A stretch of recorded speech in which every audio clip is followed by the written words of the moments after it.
Hi, I'm Timothy Mills. I'm the Harbor Master for the city of Newport, Rhode Island. So the Newport Harbormaster has a lot of duties. Mainly it's the overall management of Newport Harbor. So what does that include? That includes mooring rentals for transients. It includes the renewals for the mooring permits, the annual permits, which people have for their boats you see out there all the time. It includes the Rhode Island boating laws, so it could include speed and wake violations or any number of those different things, safety equipment on a boat. Those types of things we look for on a daily basis. So Newport Harbor is, I look at it in two aspects. There's what we refer to as Newport's inner harbor, and those boundaries are from the north tip of the north tip of Fort Adams to the south tip of Goat Island, and then if you go out to the north tip of Goat Island, out to the Newport Bridge, and then back to the shore. That would what we would refer to as Newport's inner harbor. The outer harbor is that area outside of that boundary to a center of the channel of the East Passage. So that if you use the center of the Newport Bridge and stay in the channel all the way out past Castle Hill, that would be our outer harbor area. And then Newport also controls the area which we call in our ordinance as the South Coastal area. And that area is the Green Bridge area, Hazards Beach, Price's Neck Cove. In that area, we also control that. When larger boats come in, it'll depend on the size and what their intentions are for arriving in Newport. If you're referring to, if we look at the large yachts that come in, those, maybe going into the shipyard or to Goat Island or to the yachting center. Those vessels sometimes check in. They don't necessarily have to check in, but a lot of the captains on these vessels like to call in and ask for traffic reports, try to understand what the congestion is like in the inner harbor, and what their transit will be like to that location. And on some of the larger vessels, they'll ask for an escort, and we will escort them in, just so that they have a clear path and none of our small boats impede with their safe travel to that location. Now, some of those larger vessels will also be required to take a pilot.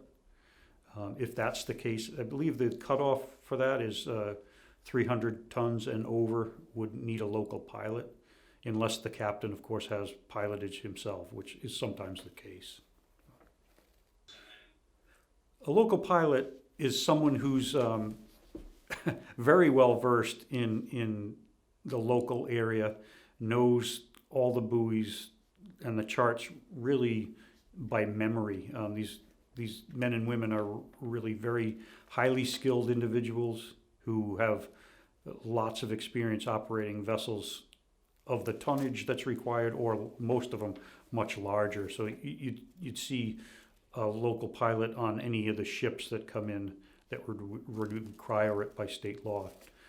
So any vessel, large vessel, container ship, cruise ship, oil bulk carrier, that type of thing going to Providence or Quonset, those vessels all have local pilots on them, and they're basically experts in their field. They know Narragansett Bay with their eyes closed. That's how skilled they are as far as that goes. There is a limit on the size of the vessel that would be able to come into Newport's inner harbor. And that's really a consideration of draft, which is how much does that vessel draw. Our harbor is at mean low water around 17 feet in the federal channel. So we do have a federal project area within Newport Harbor, and that extends from the entrance of the harbor out by Fort Adams into the green buoy at the south end of Goat Island, the green 3 buoy, and then it turns north up towards the Newport shipyard and the Goat Island fuel dock in that area. And that project area is maintained by the Army Corps of Engineers to a regulated depth of a minimum of 17 feet. If a vessel draws, close to that depth, then it would be we've had vessels do that, a few that I can think of, that came in that are at the 15 feet or 16 feet, even 17 feet, but they'd come in on the high tide, and they'd be limited to departure at the high tide as well. If you could recall, the Coast Guard cutter Eagle has been into the state fishing pier, that's pier number 9, that's right up in that basin, and her draft is very close to 17 feet. But she came in on the high tide, and she left on the high tide. So we have about 3.5 feet of tidal swing here. So you're looking at 21 to 22 feet at high tide. So there'd be enough depth there to get her in, but she'd be restricted to that. So a typical day in the winter for the harbor master is it is a little bit slower, but there's a lot of maintenance to do. We have private aids that we need to tend to. So what I mean by that is speed buoys, no wake buoys that need to come in to get refurbished and ready for the next season. We do a lot of that in the fall and the spring. It could be a whole slew of different things. If it's a windy day, we'll be in, and a lot of boats have vacated their moorings. The boats that still are on the moorings are swinging around in their swing circles, but the moorings that don't have boats on them don't swing around. So there's a lot of stretching of what we call stretching of moorings to make sure that there's, no one gets caught up on anybody else's mooring pennant. There's monitoring of the anchorage at this time of year. We do have length of stay rules for the anchorage, so we're monitoring that constantly. Those types of things. A lot of off season is based on maintenance of boats and preparing for the next season. So a busy day is a lot like crash management. You hold on to your hat and do the best you can. But as people know, if you've been here on a busy Saturday, the traffic is pretty significant. It's slowing people down, getting people to relax, and monitoring that so that no one gets hurt. And the overall goal is safety of the harbor and the people using it. So it could be escorting kayakers away from Parati Park, where if you're familiar with Parati Park, it's our hub for intermodal transportation. The Jamestown ferry lands there, the Block Island ferry lands there, the harbor shuttles come in and out of Parati Park. So it's a real busy commercial location, and can be overwhelming for someone who is new to boating, and especially or kayaks and canoes or paddle boarders who just can't maneuver very quickly to try to get out of the way of some of these vessels. And we try to monitor that as well as all along the waterfront. And I guess a big part of it is communications as well.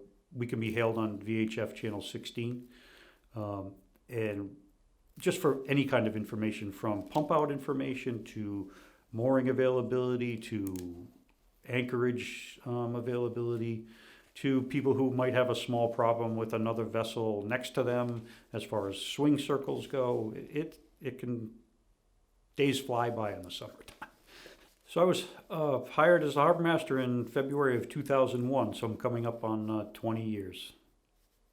It's been a real interesting 20 years. It's been good. Fast, too.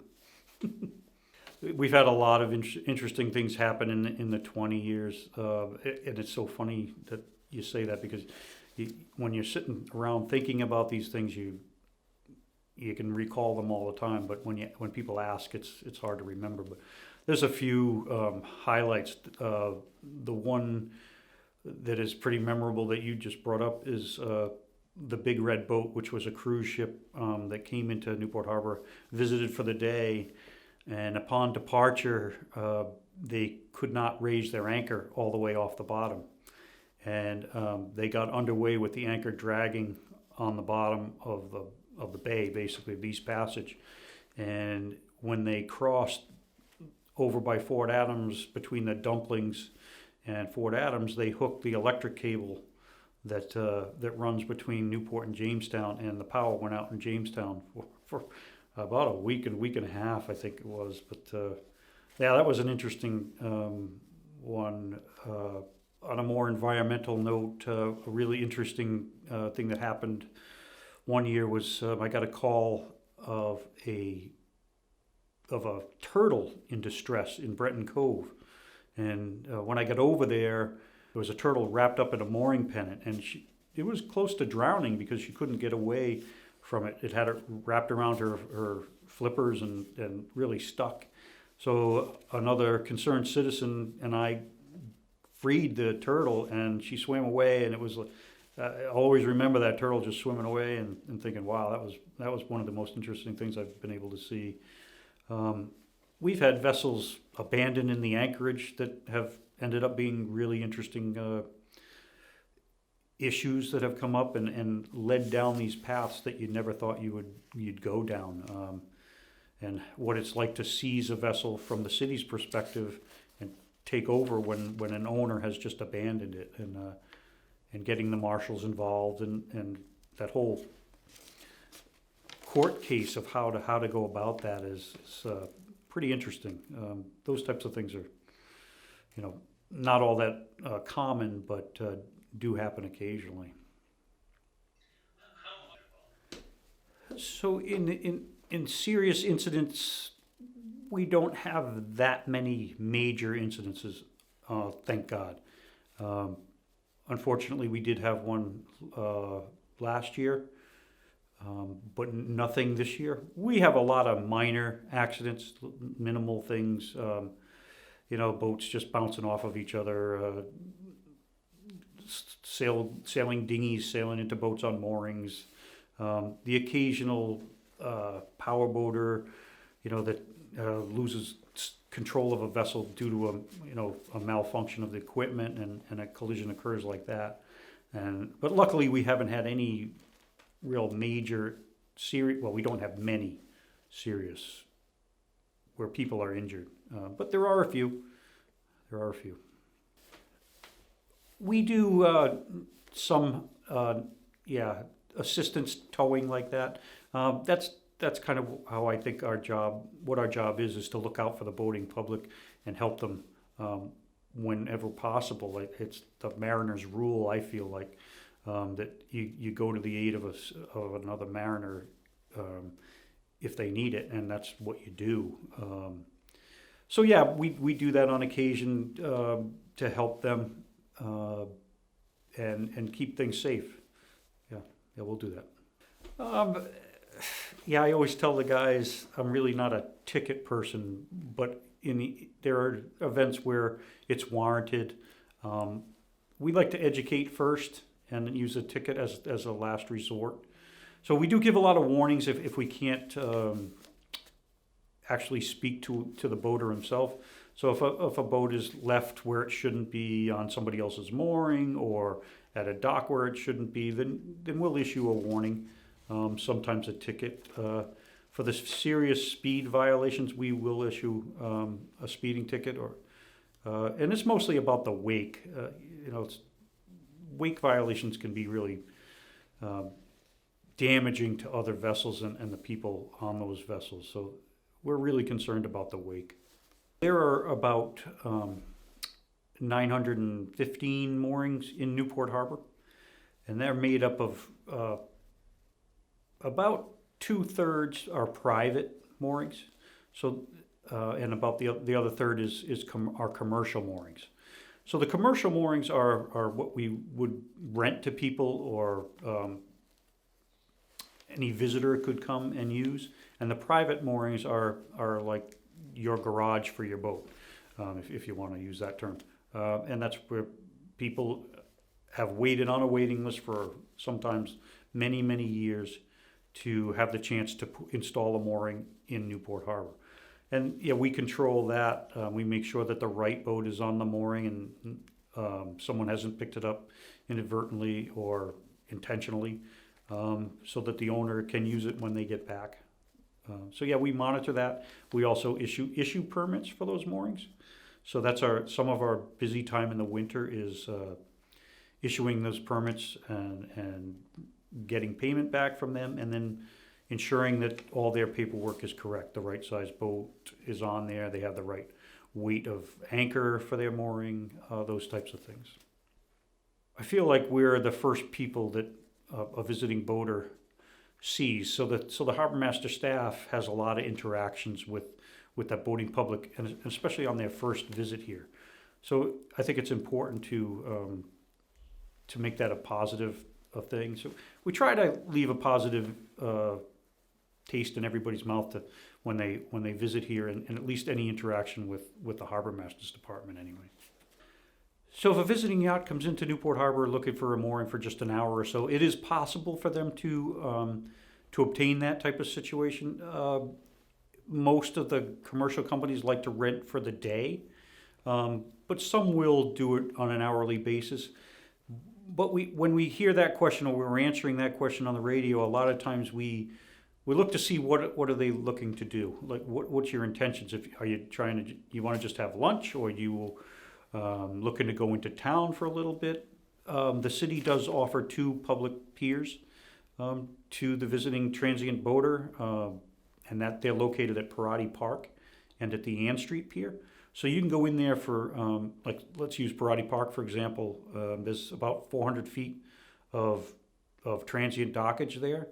And you can go in there, vessels under 40 feet can go in there for 50 cents a foot per hour and tie up and walk into town, sit there and have lunch, do whatever they like for as long as they'd like to stay between, the hours of 8 a.m.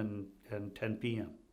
So we try to offer that to people, as well as a potential mooring situation.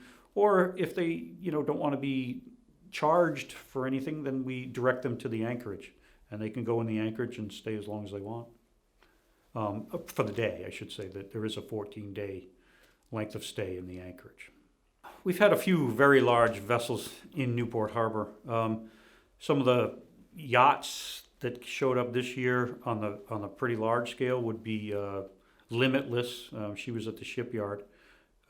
She's approaching 300 feet, or pretty close to 280 maybe. And then there's Excellence 4 was over at Rhode Island, and she was fairly large as well in that same length area. But if you remember a few years back, we did have there was a movie being filmed locally, and it used I believe it was John F. Kennedy, the destroyer that's up at Battleship Cove, came down and tied up off of Rhode Island. So she's well over 300 feet. So we do have, some interesting large vessels show up in Newport, yeah. Just when you visit here, if you're not from Newport and you're coming down for the day and you've heard the rumors that, it's crazy, it's really busy, it can be really busy. But if you remember to be safe and apply the rules of the road when you get here, just use extreme caution, you'll have a great time. Newport's it's an awesome city to bring your vessel to. We have a lot of amenities, but we do want to promote safe boating. So there's a lot of small vessels around. There's a lot of small sailboats. We have sailing schools out of the yacht clubs and out of Sail Newport. And these kids are out there and they're learning. So just be patient and be safe.